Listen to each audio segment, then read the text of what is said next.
Hello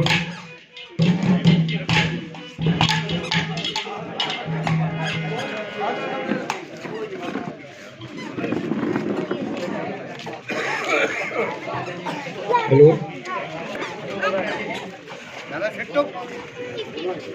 से सारा डुंडुआ गांव की तरफ से रामपाल का माजरा का अंदर स्वागत है।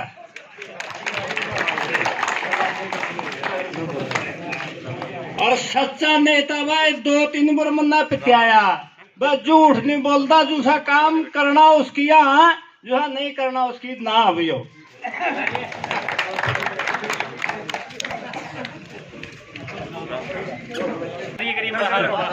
ऐसे साधु तुम भी बोल। सभी ग्राम निवासियों को राम राम। और मैं अपने पूर्व में संसदीय सचिव रहे चौधरी रामपाल जी माजरा का अपने गांव पहुंचने पर हार्दिक स्वागत करता हूं और विश्वास दिलाता हूं कि आने वाले संघर्ष में भी सारा गांव उनका तहे दिल से साथ रहेगा और कदम से कदम मिलाकर आगे चलेगा। धन्यवाद।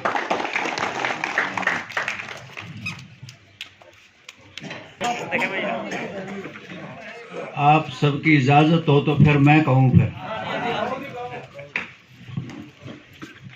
बहुत ही सम्मान के योग गांव के सम्मानित बुजुर्गों, नौजवान दोस्तों, प्यारे बच्चों, सम्मान योग लीलाराम जी, सूरजमल जी, स्वरूपा राम जी, बसाव राम जी, राम स्वरूप जी, लीलाराम, राम कुमार जी, अजमेर सिंह जी, जसवीर जी, सतपाल जी, मेरे साथ में आए हुए रामनिवास जी, प्रदीप जी, मनदीप जी और गांव के बहुत ही सम्मानित बुजुर्गों, नौजवान दोस्तों, प्यारे बच्चों, आज आपके बीच में कोई रैली का निमंत्रण देने नहीं आया, कोई वोट मांगने भी नहीं आया, ना ही आज इस बात के लिए कोई चुनाव है। अभी कोई इलेक्शन नहीं है, अभी नजदीक भविष्य में समय है बाकी।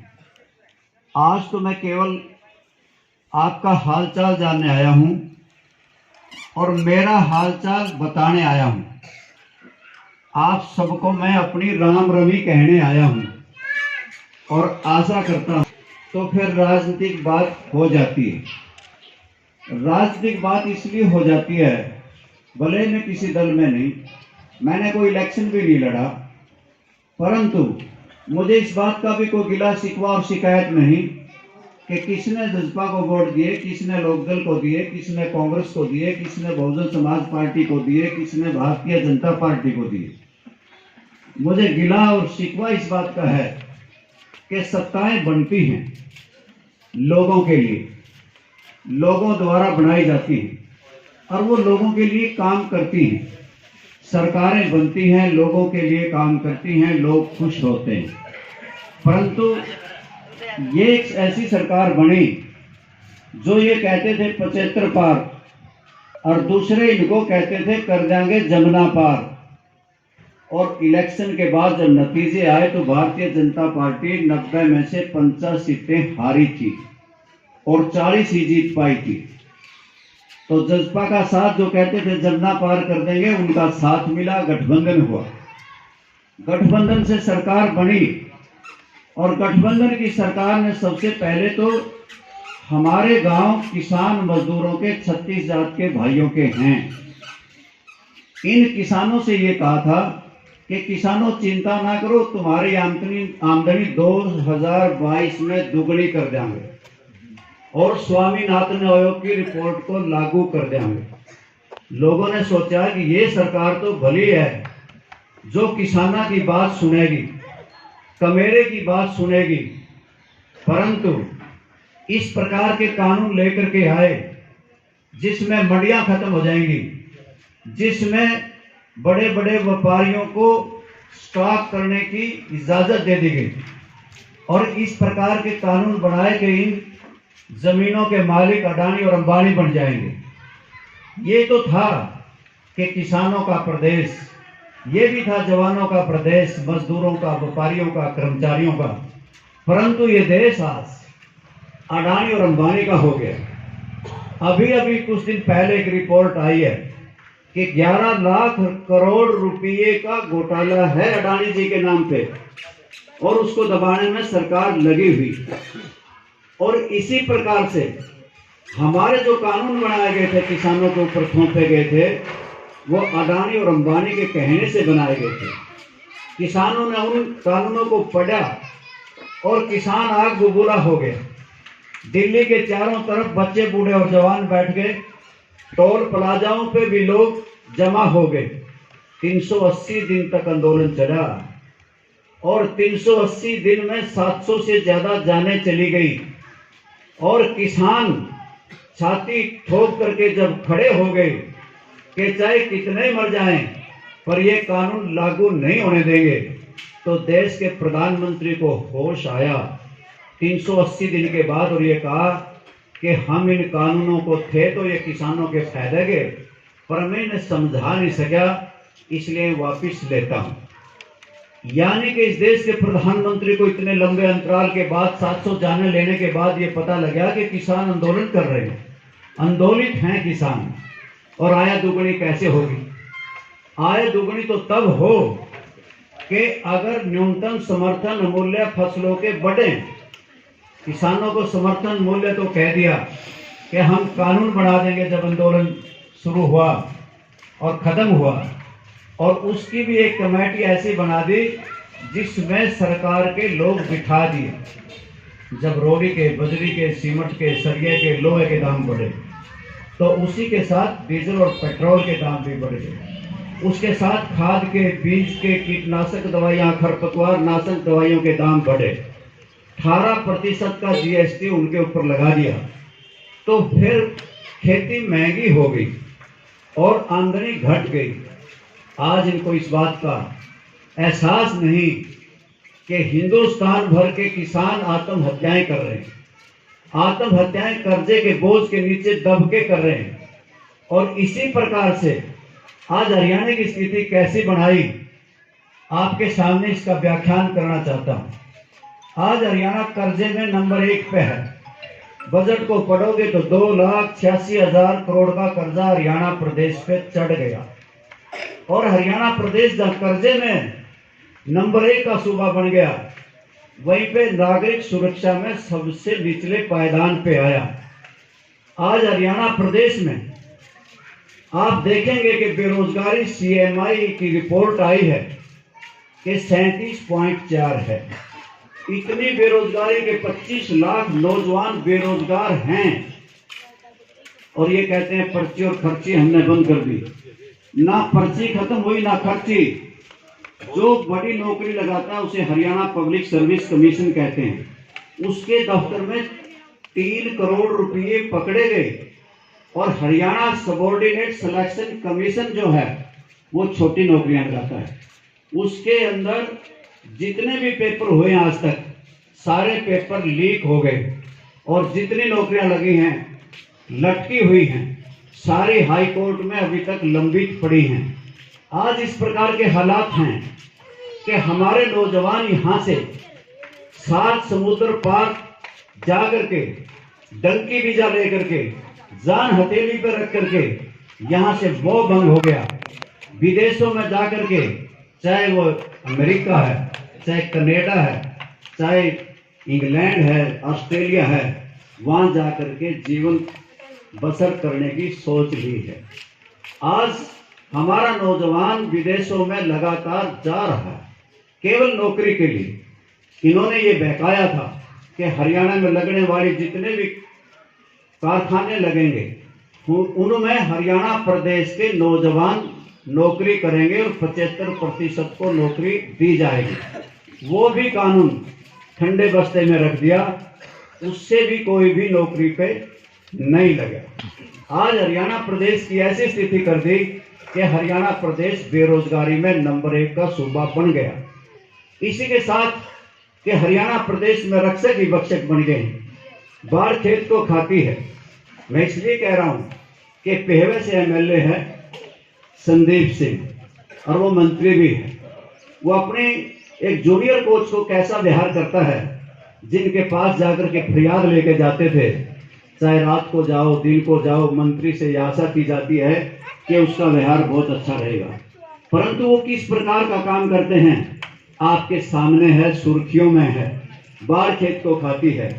जो लोग कहते थे कि हमारे यहाँ तो जीरो टॉलरेंस है, कोई भी भ्रष्टाचार नहीं है, चाहे तहसील देखोगे, थाने देखोगे, जो काम 100 रुपये में बनता था वो 1000 में बनने लगा। चाहे आपके यहाँ पर रजिस्ट्री घोटाला हुआ हो, चाहे कोरोना काल में किस प्रकार से शराब घोटाला हुआ हो, चाहे चावल घोटाला हुआ हो, बारदाना घोटाला हुआ हो, कितने ही घपले और घोटाले हरियाणा प्रदेश में हुए हैं और सबको दबा लिया गया। और इनको इस तरह के हालात बनाए कि आज स्कूलों में मास्टर नहीं, मास्टर हैं तो किताबें नहीं। आज हमारे सरकारी स्कूलों की तो नीति सी बना दी कि उनको बंद कर दिया जाए।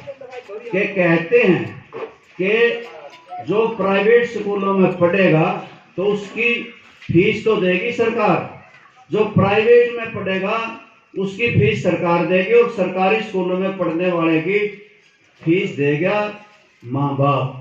यानी कि ऐसे कानून बनाए, बहुत से स्कूल बंद कर दिए। आज अस्पताल है तो डॉक्टर नहीं, डॉक्टर हैं तो किताबें नहीं। आज मास्टर है, आज स्कूल है तो मास्टर नहीं, मास्टर हैं तो किताब नहीं, अस्पताल है तो डॉक्टर नहीं, डॉक्टर हैं तो दवाइयाँ नहीं। कोरोना काल आया था, ना ऑक्सीजन थी, ना रेमडेसिविर थी, ना किसी प्रकार की कोई सुविधा का आपके अस्पतालों में ना बेड थे और ना कोई दवाई देने वाला था। ऐसी हालात हुई हमारे साथ। आज इसी प्रकार से अगर किसानों की बात फिर करता हूँ कि इनसे कहा गया कि किसानों चिंता ना करो, तुम्हें ट्यूबवेल के कनेक्शन दिए जाएंगे। इनसे कहा कि खंबे खरीद लो, तार खरीद लो, फिर कहने लगे तुम अपने ट्रांसफार्मर ले आओ, ओसवाल की मोटर ले आओ और कोठा बनाओ। उसके बाद कह दिया कि नहीं, तुम तो डार्क जोन में आते हो, आपका कनेक्शन नहीं हो सकता। लाखों रुपये किसानों के लगवाए और फिर ट्यूबवेल कनेक्शन से जवाब दे दिया। आज हालात ये हैं कि बिजली गुल है और बिजली के बिल फुल हैं। वो जमाना चला गया जब बिजली वालों को कह देते थे कि जाओ काम करो, राज हमारा है। अब राज तुम्हारा नहीं, कोई सुनने वाला नहीं। अगर कहीं पेनल्टी कोई लागी, जुर्माना लाग गया तो कोई सुनाई होगी ही नहीं। आज हरियाणा प्रदेश में इस प्रकार के हालात को कोई बयान करता है, कोई कहता है कि हरियाणा की, इस देश की स्थिति ऐसी होगी, तो फिर आपके सामने है कि ईडी, सीबीआई और इस प्रकार से पुलिस पीछे लगा दी जाती है। कि अगर नीतीश कुमार विश्वास का मत अर्जित कर रहे थे तो वहां सबके पीछे ईडी लगी हुई थी एमएलए के। अभी अभी आपके सामने संजय राउत शिवसेना के बोले थे 100 दिन काट के आए हैं और फैसला ये आया कि इनको तो गलत गिरफ्तार किया गया था। ओम प्रकाश चौटाला बोलते हैं तो फिर उनको कई बार जेल जाना पड़ता है। ईडी, सीबीआई का दुरुपयोग करके लोगों की आवाज को किस प्रकार से दबाया जा रहा है। मेयर का चुनाव सुना होगा दिल्ली का, चौथी बार में जाकर के इलेक्शन हुआ, रोज की रोज गुत्थम गुत्था हो रहे हैं। आज ये हालात हैं और वोट मांगने की जरूरत भी नहीं। ऐसा फार्मूला इनके पास है। हम 36 जात के भाई गांव में बसते हैं, चाहे जाट हैं, गुर्जर हैं, हीर हैं, राजपूत हैं, चमार हैं, खाती हैं, लुहार हैं, सनार हैं, चाहे वाल्मीकि हैं, रेगर हैं, खटीक हैं, धानक हैं, किसी भी जाति से संबंध रखते हैं। 36 जात के भाइयों का हमारा भाईचारा है। अगर गरीब की बेटी की शादी हो तो किसान का बेटा भी जाकर के उसमें कन्यादान अपनी बहन समझ के करता है। अगर जमींदार की बेटी की शादी हो, गरीब वाल्मीकि का बेटा भी जाकर के कन्यादान अपनी बहन समझ के करता है। इससे कोई अटूट हमारा प्यार, प्रेम और भाईचारा हो भी नहीं सकता और होना भी चाहिए। हमें अपना भाईचारा मजबूत करना चाहिए, क्योंकि सत्ता में बने लोग जो आज सरकार में बने हुए हैं वो हमारा भाईचारा तोड़ना चाहते हैं। वक्त आने पे हमें जात पात में बांट देते हैं, कभी कोई नारा देते हैं। और यहाँ जो ऐसे एमपी बने जिसने कहा कि 35 और जाति एक और एक तरफ एक, इस तरह के नारे देने वाले भी आए। इनको आने जाने की जरूरत नहीं, चाहे हिंदू हैं, सिख हैं, ईसाई हैं, चाहे जैनी हैं, हम गांव में बसने वाले, शहर में बसने वाले सारे एक हैं। परंतु ये भारतीय जनता पार्टी की सरकार वोट लेने के लिए हिंदू और मुसलमान का झगड़ा करवाती है, यह सिखों को लड़ा देती है। यानी कि इन्होंने काम करना नहीं और काम इनसे बनना भी नहीं। आपके यहाँ के एमपी हैं, हमारा ये काम है, वो कहेंगे हमारी चलती नहीं। इनकी चलती तो है। कैथल जिले में 32 करोड़ रुपए सफाई के नाम पे आए थे, गामा में सफाई दिखा दी और 32 के 32 करोड़ रुपए खा गए। जहाँ सफाई घोटाला हुआ कैथल जिले में, वहीं तालाब खुदाई घोटाला हुआ। वहीं पे एक तालाब नरेगा से, वही सिंचाई विभाग से, वही पौंड अथॉरिटी ऑफ हरियाणा से खोदा हुआ दिखा गया। वहीं रिचार्ज बोर्ड घोटाला हुआ, हरियाणा प्रदेश की म्युनिसिपल कमेटियों को लूट के खा गए। सारी कमेटियों में बहुत बड़ा घपला है। 2 वर्ष से चुनाव नहीं कराए पंचायतों के, और पंचायतों का पैसा न जाने कहां गया। और अब आए तो कह दिया कि नहीं, ये सरपंच बन तो गए परंतु इनको कोई अख्तियार नहीं है, कोई पावर नहीं है। आपके सारे सरपंच बीडीओ ऑफिस में धरनों पर बैठे हैं, धरने के ऊपर बैठे हैं। मैं तो आप सबसे यही कहने आया था कि आप अपना भाईचारा मजबूत रखना। 2 इसको देता हूं, और ये तो इतिहास की साक्षी है। जब रावण और रामचंद्र का युद्ध हो रहा था, तो रामचंद्र जी जब वार कर रहे थे, एक तीर मार रहे थे, एक हाथ काट रहे थे, तो उसके 10-10 रावण के 10-10 पैदा हो रहे थे। एक सिर काटते तो 10 सिर हो रहे थे। तो रामचंद्र जी बड़े चिंतित हुए कि ये तो बड़ा कलेश के हाथ लागे, तो महाबली है। तो विभीषण ने बताया कि रामचंद्र ऐसे नहीं, इसकी नाभि में तीर मार, ये तब मरेगा रावण। रामचंद्र ने सीधा तीर नाभि में मारा, वो मूर्छित हो गए। रामचंद्र जी मुस्कुराए। तो रावण ने कहा कि रामचंद्र, आपकी वजह से नहीं मर रहा हूं, ये तो मेरा भाई है विभीषण, जिसने जाके घर की ये लंका ढा दी, जिसने जाकर के मेरा भेद तेरे को बता दिया कि फर्क इसमें इतना था कि मेरा भाई विभीषण तेरे साथ था और तेरा भाई लक्ष्मण तेरे साथ था, इसलिए विजय तेरी हो रही है। मैं मर, अगर भाई से भाई इकट्ठे रहोगे, तुम प्यार प्रेम से रहोगे, तो मैं समझता हूं सत्ताएं तो आने जाने होती है। और वो भाईचारा मजबूत कैसे हो, मैं आप सबसे इतना ही कहना चाहता हूं, आप प्यार प्रेम से रहें, एक दूसरे के प्रति नरमाई बरतें, प्यार से बात करें, सम्मान से इज्जत से बोलें। काको किसको धन हड़े और कोयल किसको दे, मीठी बाणी बोल के जग को बस में कर ले। कौवा किसी से कुछ लेता नहीं, अगर किसी की मंडेर पर बैठा हो तो लठ लेके आता है। और यानी कि कोयल अगर बोलती हो तो सुनने को जीत जाता है, दिल जीत जाती है कोयल। इसलिए आप प्यार प्रेम से भाईचारे से रहना और एक दूसरे के सुख दुख में शामिल होना। मैं आपका ज्यादा समय नहीं लेना चाहता। आपने जिस प्रकार से पहले भी जब जब भी कभी मौका मिला, जो सम्मान आपके गांव ने मुझे दिया, उसे मैं भूल भी नहीं सकता। आज तो ठीक है कि ऐसा दौर है कि लगता है हरियाणा प्रदेश में किसी की सत्ता है ही नहीं, सरकार लगती ही नहीं। परंतु आपने हमेशा, चाहे हम लोकदल पार्टी में थे, आप भी लोकदल में थे, चाहे आप कहीं और गए या ना गए, मुझे इस बात से कुछ लेना देना नहीं, आपने मेरे प्रति जो प्यार प्रेम और स्नेह जो मुझे दिया, मैं इस गांव का सदा ऋणी, आभारी और सदा धन्यवादी रहूंगा। और आज भी कि ऐसे मौके पे कि इतनी तादाद में आप इकट्ठे हुए हो, आज तक मैंने अनेकों जलसे इस चौपाल पे किए। जब मैं सरकार में था तब भी आता था, और उसके बाद भी बार बार आया। मैंने तो इतनी भीड़ पहले कभी भी नहीं देखी जितनी भीड़ आज देखी। मैं ये भी देख रहा हूँ, कोई एक जाति के लोग नहीं, 36 बिरादरी के भाई आए हैं। इस भाईचारे को बहुत मजबूती के साथ बना करके रखना। हरियाणा प्रदेश में जैसी सरकार है आप सबको पता है, परिवार पहचान पत्र बनाए गए। हरियाणा के मुख्यमंत्री तो दावा करता है कि परिवार पहचान पत्र तो बड़ी सुविधा कर दी। 1,80,000 की आमदनी 5 लाख बुजुर्गों की पेंशन काटने और बीपीएल कार्ड 4 लाख के काटे, यानी कि ये काटने और बांटने का काम इनका जारी है। ये सारी की सारी व्यवस्थाएं जो इन्होंने दी कि पोर्टल पे अप्लाई करो, ऑनलाइन करो, इससे ये लोगों को मिलना ही नहीं चाहते। ऐसी सरकारें भी मैंने देखी हैं, ऐसे जमाने भी मैंने देखे हैं। एक सरकार का मुखिया लोगों में ही रहता है। मैंने चौधरी देवीलाल को देखा है, मैं चौधरी बंसीलाल जब चीफ मिनिस्टर था, मैं एमएलए था, मैंने उनको भी देखा है, उनका राज भी देखा है, तब का राज भी देखा है। परंतु ये ऐसी सरकार है जो किसी से मिलना ही नहीं चाहती। लोगों की समस्याओं को मिलकर के दूर करना होता है। पता चलता है क्या समस्याएं हैं, परंतु ये लोग दूरे दूर रह करके राजी हैं। अगर कहते हैं दूर से, ना किसी के सुख में, ना किसी के दुख में, ना किसी के आना, ना किसी के जाना, ऐसा लगता है कि मुंह मोड़ के खड़े हो गए।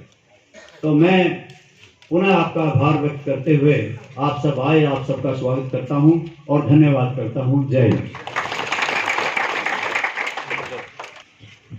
धन्यवाद जी रामपाल जी माजरा, आपका बहुत बहुत धन्यवाद और सभी गाँववासियों का बहुत बहुत धन्यवाद।